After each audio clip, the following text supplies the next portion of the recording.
Bonjour, dans cette vidéo je vais vous parler des origines historiques de Noël.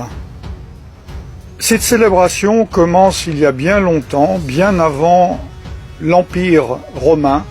Nous voyons déjà l'origine à l'époque de Nimrod. Nimrod, le constructeur de la tour de Babel, et à cette époque, le 25 décembre, c'est l'anniversaire de Tammuz, fils de Nimrod, considéré comme le premier antichrist. Nimrod épousa sa propre mère, dont le nom était Sémiramis. Après la mort de Nimrod, Sémiramis affirma qu'un conifère mature avait poussé en une nuit d'une souche d'arbre mort. À chaque anniversaire de sa naissance, elle affirmait que Nimrod visiterait l'arbre à feuilles persistantes et y laisserait des cadeaux. Le 25 décembre était donc cet anniversaire. Nimrod, donc, que l'on peut appeler également le Seigneur de Noël. En Égypte également, c'est la célébration du culte du dieu soleil, Ré ou Ra, et d'Osiris, dieu de la fertilité.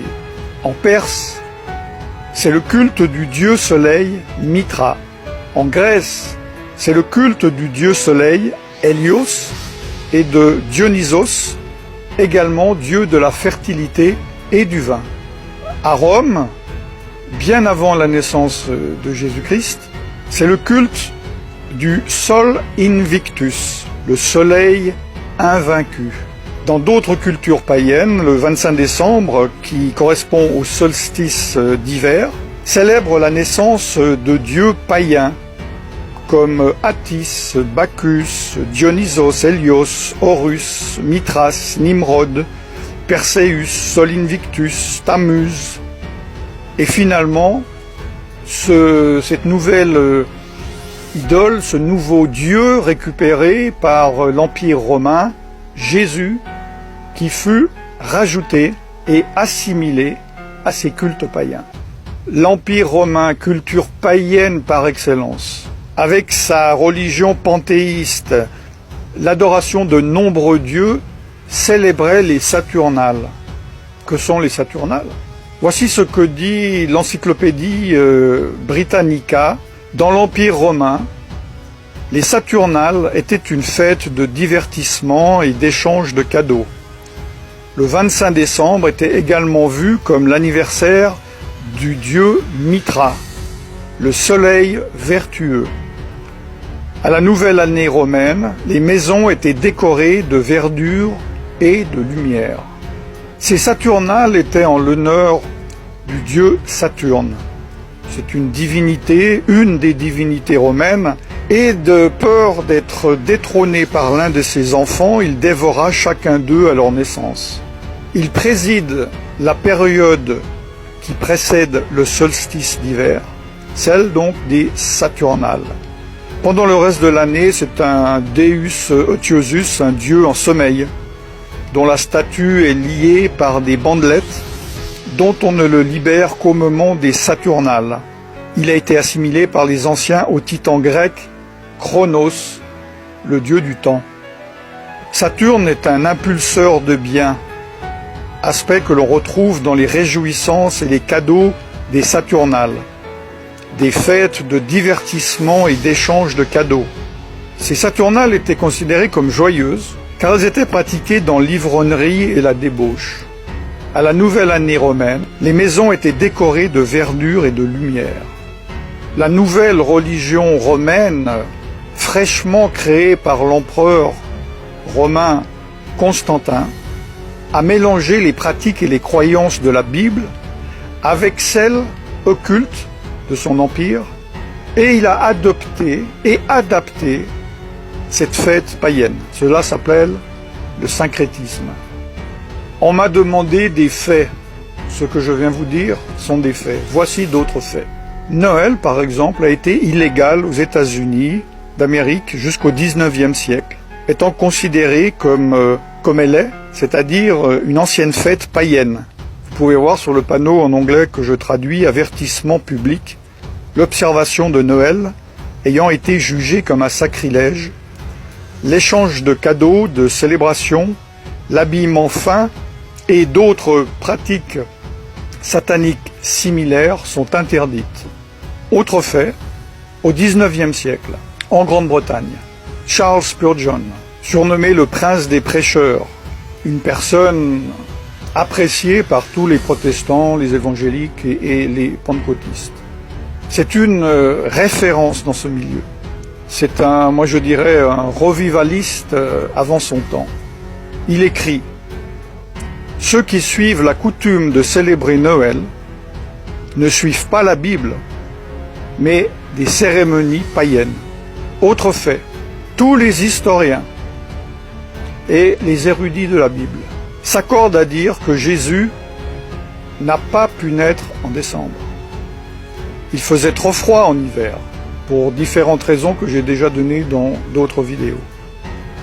Plusieurs supposent qu'il soit né au début d'automne. Là, c'est la fin de l'année des récoltes, pendant la fête ordonnée par Dieu dans la Bible, nommée Sukkot, ou fête des tabernacles. La Bible est claire. Elle interdit la participation au culte païen, même si ceux-ci sont maquillés et décorés. Jérémie 10, 2 dit « N'apprenez point les façons de faire des païens. » Jésus lui-même a dit « Vous ignorez la loi de Dieu et observez la tradition des hommes. » Dans Marc chapitre 7, verset 8. Évidemment, un de mes versets favoris, « Mon peuple périt, faute de connaissance. » Osée chapitre 4, verset 6. Concernant certains aspects de Noël, prenons les décorations de Noël. Les décorations de Noël sont-ils dénuées de toute signification? Lesquels de ces symboles, à votre avis, sont païens? En fait, ils le sont tous. Par exemple, le hou est utilisé dans les rituels païens pour la fertilité. La décoration d'arbres est une tradition païenne de Babylone, puis de Rome, de l'Empire romain. Les cadeaux et les offrandes sont une tradition babylonienne. Le sapin est le symbole païen de la fertilité. Même les bûches de Noël, est une coutume païenne de sacrifice sur le bûcher. Venons-en au Père Noël, tellement aimé des petits et des grands. Le Père Noël est-il libre de toute religion? Beaucoup de personnes croient que le nom de Saint Nicolas se réfère à l'évêque de Nicolas de Myre. J'en ai déjà parlé dans d'autres vidéos. Mais les historiens déclarent que ce personnage est une pure légende.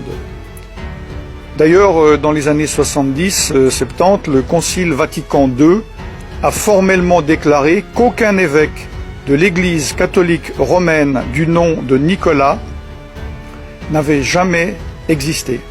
En anglais, la langue la plus utilisée du monde, le Père Noël est appelé Santa Claus.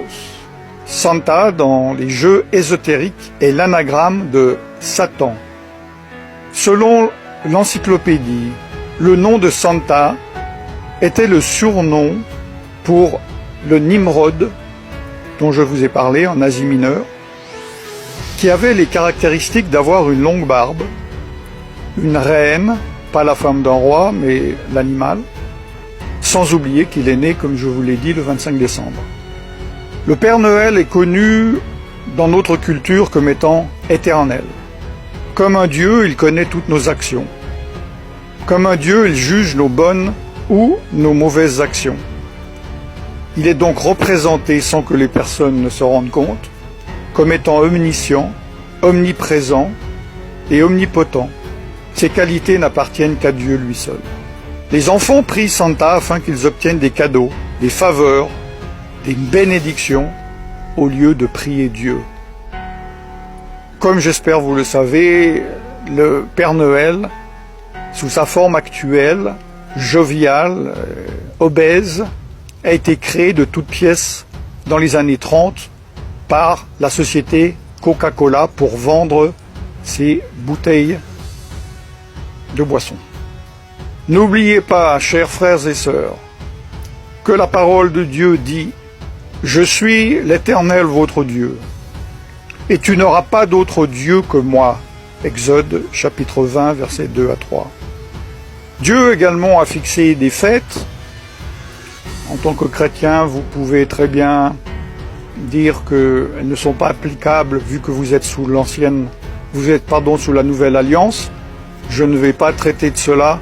Si vous ne comprenez pas les choses de Noël, vous ne comprenez pas encore ces choses. Mais Dieu, dans Lévitique, tout le chapitre 23, a parlé de ces fêtes, les temps que lui-même a fixés, son calendrier.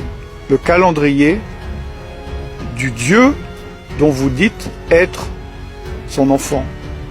Pourquoi vous rassemblez-vous dans le calendrier que Satan a fixé, au lieu de vous rassembler dans le calendrier que Dieu a fixé?